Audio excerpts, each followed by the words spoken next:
Chain స్నాచర్లు పోలీసులకు గట్టి సవాలే విసురుతున్నారు. ఓవైపు గట్టి బందోబస్తు ఏర్పాటు చేశామని, గొలుసు దొంగలను పట్టుకుంటామని పోలీసులు చెబుతున్నారు. మరోవైపు చైన్ స్నాచర్లు తమ పని తాము కానిచ్చేస్తున్నారు.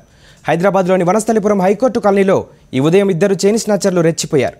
ఇంటి ముందు పూలు కోసుకుంటున్న జయం అనే మహిళ మెడలో నుంచి 4 తులాల బంగారు గొలుసును తెంపుకుపోయారు. చడీ చప్పుడు లేకుండా బైక్పై వచ్చిన దుండగులు మెడలోని గొలుసు లాక్కుపోయారు. అడ్డుకునేందుకు ప్రయత్నించిన స్థానికులను సైతం నెట్టేస్తూ పారిపోయారని బాధితురాలు లబోదిబోమంటుంది. రోజుకో చోట గొలుసు దొంగలు రెచ్చిపోతుంటే ప్రభుత్వము పోలీసులు ఏం చేస్తున్నారని ప్రశ్నిస్తోంది.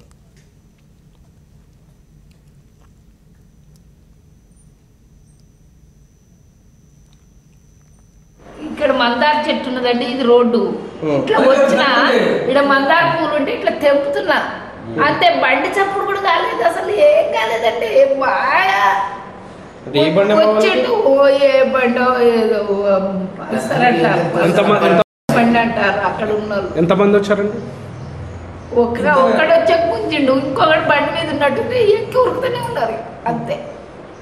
అంటే ఎన్ని తులాలు ఉంటుంది మా రోజు? 4 తులాలు ఉన్నదండి.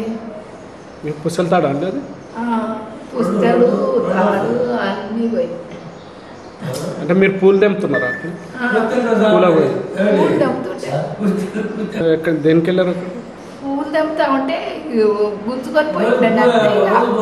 బండి మీద వెళ్ళిపోతూనే వాళ్ళు ఊరుకుతూనే వాళ్ళు ఓ అని మొత్తుకుంటుంటే ఆ పక్కన వాళ్ళు ఆ బండిని ఇద్దరు కొద్దిగా మామూలుగా ఉన్నారు ఆపపోయారు. వాళ్ళని నెట్టుకొని ఉరుకుతూనే ఉండు. బండిని ఆపగలుగుతారా? ఏం లేదు, మంచిగానే ఉన్నారు. వాళ్ళ మనసులో ఏర్పాటు కూడా నాకు తెలియదు. ఎట్లా కాలేజ్ స్టూడెంట్ లెక్క ఉన్నారా లేకపోతే కొంచెం మామూలు వయసు అనిపించింది. స్టూడెంట్ అనిపించలేదు ఏమోనండి, నేను మనసులో చూడలేదు కొలిసిపోయిందని. చైన్ స్నాచర్లు పోలీసులకు గట్టి సవాలే విసురుతున్నారు. ఓవైపు గట్టి బందోబస్తు ఏర్పాటు చేశామని, గొలుసు దొంగలను పట్టుకుంటామని పోలీసులు చెబుతున్నారు.